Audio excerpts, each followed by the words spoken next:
Hello everyone, मेरा नाम है आलोक और स्वागत है आप सभी का आज के इस वीडियो लेक्चर में। दोस्तों, आज इस वीडियो में हम प्रेजेंट कॉन्टिन्यूअस टेंस को अच्छे से समझेंगे। इससे पहले वाली वीडियो में हमने प्रेजेंट इंडेफिनिट टेंस को डिटेल में समझा था। अगर आपने वो वीडियो नहीं देखी है तो डिस्क्रिप्शन में लिंक है, आप वहां से उस वीडियो को देख सकते हैं। तो आइए वीडियो को शुरू करते हैं और प्रेजेंट कॉन्टिन्यूअस टेंस को अच्छे से समझते हैं। आइए सबसे पहले देखते हैं कि प्रेजेंट कॉन्टिन्यूअस टेंस की पहचान क्या है और किस तरह के वाक्य प्रेजेंट कॉन्टिन्यूअस टेंस में आते हैं। देखिए गाइस, जिस भी वाक्य में मुख्य क्रिया मेन वर्ब के साथ रहा है, रही है, रहे हैं, रहा हूं इनका यूज होता है, वो सभी सेंटेंस प्रेजेंट कॉन्टिन्यूअस टेंस में आते हैं। एग्जाम्पल्स आपके सामने हैं, जैसे श्याम घूम रहा है, रीना नाच रही है, बच्चे भाग रहे हैं, मैं नहा रहा हूँ। इस तरह के सभी वाक्य प्रेजेंट कॉन्टिन्यूअस टेंस में आते हैं। मतलब कि जब सब्जेक्ट किसी काम को अभी कर रहा है वर्तमान में, वो प्रेजेंट कॉन्टिन्यूअस टेंस में आते हैं। जैसे कि मैं कहूँ कि वो जा रहा है, मैं आ रहा हूँ, वो खाना खा रहा है, हम घूम रहे हैं। इस तरह के सारे वाक्य जो अभी वर्तमान में काम हो रहा है, वो सारे प्रेजेंट कॉन्टिन्यूअस टेंस में आते हैं, राइट। आइए अब देखते हैं कि प्रेजेंट कॉन्टिन्यूअस टेंस के वाक्यों को बनाते कैसे हैं। सबसे पहले देखते हैं अफर्मेटिव सेंटेंस, सकारात्मक वाक्य। अफर्मेटिव सेंटेंस, जैसे कि मैंने पिछली वीडियो में भी बताया था, वो वाक्य होते हैं जिनमें नहीं, नॉट का यूज नहीं होता है। अफर्मेटिव सेंटेंस में नहीं का यूज नहीं किया जाता है और ना ही कोई प्रश्न पूछा जाता है। ये सिंपल सेंटेंस होते हैं, इसलिए इन्हें अफर्मेटिव सेंटेंस यानी सकारात्मक वाक्य कहते हैं, राइट। अब देखते हैं कि प्रेजेंट कॉन्टिन्यूअस टेंस के वाक्यों को बनाने का रूल क्या है। देखिए, सबसे पहले आता है सब्जेक्ट, यानी कि जो क्रिया को करता है। उसके बाद आती है तीन हेल्पिंग वर्ब्स, ये है इज, एम और आर। अब किसके साथ इज का यूज होगा, किसके साथ एम का और किसके साथ आर का, ये हम नेक्स्ट स्लाइड में समझेंगे। उसके बाद आती है वर्ब की फर्स्ट फॉर्म। अब वर्ब की तीन फॉर्म्स होती है, इसमें फर्स्ट फॉर्म का यूज किया जाएगा प्लस आईएनजी। वर्ब की फर्स्ट फॉर्म के साथ आईएनजी का यूज किया जाएगा प्लस ऑब्जेक्ट। ये इसका स्ट्रक्चर है। इसी स्ट्रक्चर के अकॉर्डिंग आपको प्रेजेंट कॉन्टिन्यूअस टेंस के वाक्य बनाने हैं, तो इस स्ट्रक्चर को आप याद कर लीजिएगा, राइट। चलिए आइए अब देखते हैं कि इज एम आर का प्रयोग किसके साथ किया जाता है। देखिए, सबसे पहले थर्ड पर्सन सिंगुलर सब्जेक्ट के साथ हमेशा इज का यूज किया जाएगा और फर्स्ट पर्सन सिंगुलर यानी कि आई के साथ एम का यूज किया जाता है और बाकी के जितने भी सब्जेक्ट हैं उनके साथ आर का यूज किया जाएगा, राइट। जैसे कि ही, शी, इट, नेम, इन सभी के साथ इज का यूज किया जाएगा क्योंकि ये थर्ड पर्सन सिंगुलर सब्जेक्ट है। और आई जो है वो फर्स्ट पर्सन सिंगुलर सब्जेक्ट है, यानी इसके साथ एम का यूज किया जाता है। और बाकी के सब्जेक्ट के साथ जैसे यू, वी, इनके साथ आर का यूज किया जाता है, राइट। ये क्लियर हो चुका होगा आपको। चलिए अब कुछ एग्जाम्पल से इन्हें समझते हैं। एग्जाम्पल से आपको ज्यादा अच्छे से समझ में आएगा। देखिए, पहला वाक्य है श्याम घर जा रहा है। इसमें श्याम जो है थर्ड पर्सन सिंगुलर सब्जेक्ट है। थर्ड पर्सन सिंगुलर सब्जेक्ट के साथ कौन सी हेल्पिंग वर्ब आएगी, इसके साथ आएगी इज।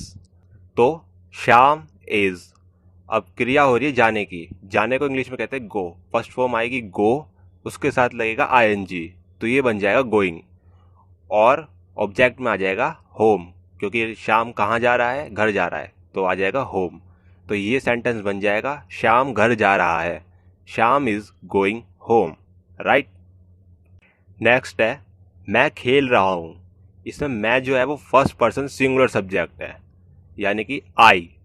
और आई के साथ कौन सी हेल्पिंग वर्ब लगती है, आई के साथ लगेगी एम, तो ये बन जाएगा आई एम। और क्रिया है खेलना। खेलने को इंग्लिश में फर्स्ट फॉर्म आएगी प्ले, और प्ले के साथ हम आईएनजी का यूज करेंगे तो ये बन जाएगा प्लेइंग। तो ये वाक्य पूरा बन जाएगा मैं खेल रहा हूँ, आई एम प्लेइंग। हम हंस रहे हैं। इसमें हम जो है उसके साथ यूज किया जाएगा आर को, तो हम को इंग्लिश में कहते हैं वी, और हेल्पिंग वर्ब यूज होगी आर। और हंसने को इंग्लिश में कहते हैं लाफ, फर्स्ट फॉर्म है लाफ, और उसके साथ आईएनजी लग जाएगा तो बन जाएगा लाफिंग। तो ये कंप्लीट सेंटेंस बन जाएगा हम हंस रहे हैं, वी आर लाफिंग, राइट। अब आते हैं नेगेटिव सेंटेंस, नकारात्मक वाक्य। इनमें कुछ ज़्यादा है नहीं, बस इसमें नॉट का यूज़ किया जाता है। तो इसका रूल जो है वो है सब्जेक्ट प्लस वही इज एम आर का यूज़ उसी अकॉर्डिंग किया जाएगा। अगर थर्ड पर्सन सिंगुलर सब्जेक्ट है तो उसके साथ इज, आई के साथ एम और बाकियों के साथ आर का यूज़ किया जाएगा। प्लस हेल्पिंग वर्ब के बाद आएगा नॉट, हेल्पिंग वर्ब के बाद नॉट का यूज़ किया जाएगा। उसके बाद वर्ब की first form plus I N G plus object, right. चलिए अब कुछ एग्जांपल्स देखते हैं। देखिए हमारा पहला वाक्य है श्याम घर नहीं जा रहा है। इसमें श्याम जो है वो थर्ड पर्सन सिंगुलर सब्जेक्ट है तो उसके साथ इज का यूज़ किया जाएगा। और उसके बाद आ जाएगा नॉट, उसके बाद क्रिया जो है वो है जाने की, तो जाने को कहते हैं गो, आईएनजी लग जाएगा तो बन जाएगा गोइंग। और ऑब्जेक्ट में आ जाएगा होम, क्योंकि कहाँ जा रहा है श्याम, घर जा रहा है। तो ये सेंटेंस आपका बन जाएगा श्याम घर नहीं जा रहा है, Shyam is not going home, right. Next है मैं खेल नहीं रहा हूँ। इसमें मैं जो है फर्स्ट पर्सन सिंगुलर सब्जेक्ट है, इसलिए आई, उसके साथ यूज कौन सी होगी हेल्पिंग वर्ब, एम, तो ये बन जाएगा आई एम। उसके बाद आ जाएगा नॉट, उसके बाद क्रिया और ये खेलने की, तो खेलने को कहते हैं प्ले, आईएनजी लग जाएगा तो बन जाएगा प्लेइंग। तो ये बन जाएगा मैं खेल नहीं रहा हूँ, आई एम नॉट प्लेइंग। उसके बाद है हम हंस नहीं रहे हैं। इसमें हम जो है उसके साथ यूज होगी आर और उसके बाद आएगा नॉट और उसके बाद हंसने को कहते हैं लाफ, आईएनजी लग जाएगी तो बन जाएगा लाफिंग। तो ये बन जाएगा हम हंस नहीं रहे हैं, we are not laughing, right. आइए अब देखते हैं इंटेरोगेटिव सेंटेंस, प्रश्नवाचक वाक्य। प्रश्नवाचक वाक्यों में सबसे पहले आता है WH वर्ड्स। WH वर्ड्स के बाद हेल्पिंग वर्ब का यूज किया जाता है, इज एम आर। उसी तरीके से थर्ड पर्सन सिंगुलर सब्जेक्ट के साथ इज का, आई के साथ एम का और बाकी के साथ आर का, प्लस सब्जेक्ट प्लस वर्ब की first form plus I N G plus object. ये इसका रूल है। देखिएगा यहाँ पे एक याद रखने वाला पॉइंट ये है कि जिस भी वाक्य में शुरू में क्या का प्रयोग किया जाता है उसमें WH वर्ड्स का यूज नहीं किया जाता।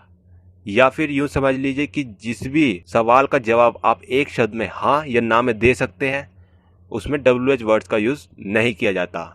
आइए एग्जाम्पल देखते हैं, जैसे कि क्या शाम घर जा रहा है।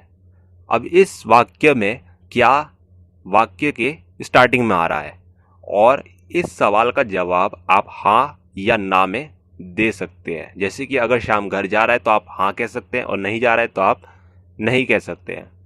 तो इसलिए इस सेंटेंस में WH वर्ड नहीं आएगा। तो ये वाक्य कैसे बनेगा ये देखते हैं। सबसे पहले आएगी हेल्पिंग वर्ब। हेल्पिंग वर्ब में शाम जो है वो थर्ड पर्सन सिंगुलर सब्जेक्ट है तो इसलिए इज का यूज किया जाएगा।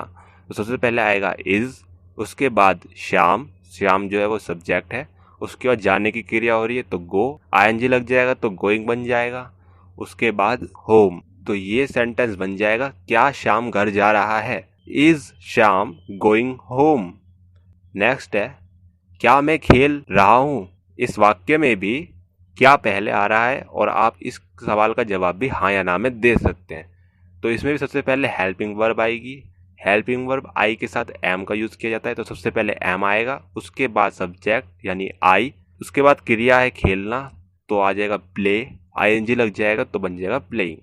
तो ये बन जाएगा क्या मैं खेल रहा हूँ, एम आई प्लेइंग।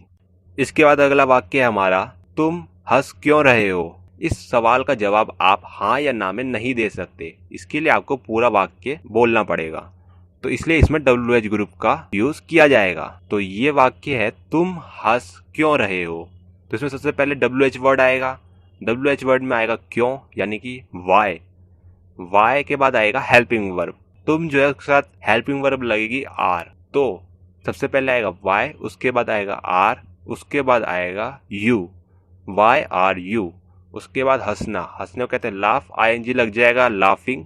तो ये बन जाएगा तुम हंस क्यों रहे हो, why are you laughing, right. कुछ और एग्जांपल्स देखते हैं।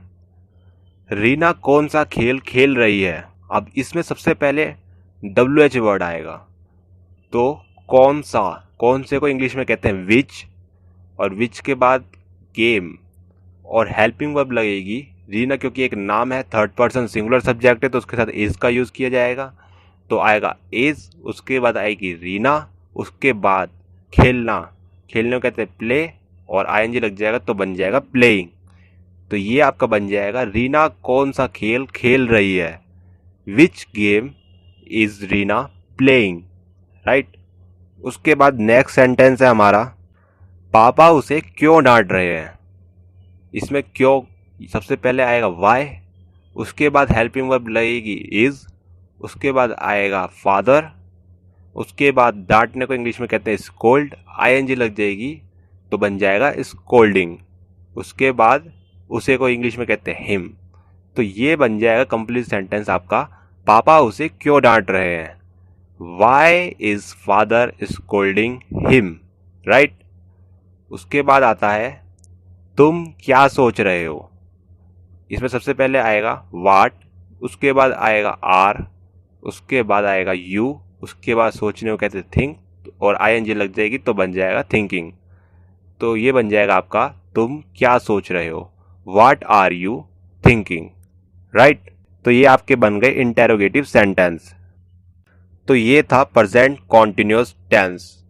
हो सकता है आपको कुछ कॉन्सेप्ट क्लियर ना हुए हो, उसके लिए आप वीडियो को बार बार देखिए और जितने हो सके उतने सेंटेंस प्रेजेंट कॉन्टिन्यूअस टेंस के बनाइए। जितनी प्रैक्टिस आप करेंगे उतनी ही ज़्यादा आपके डाउट क्लियर हो जाएंगे।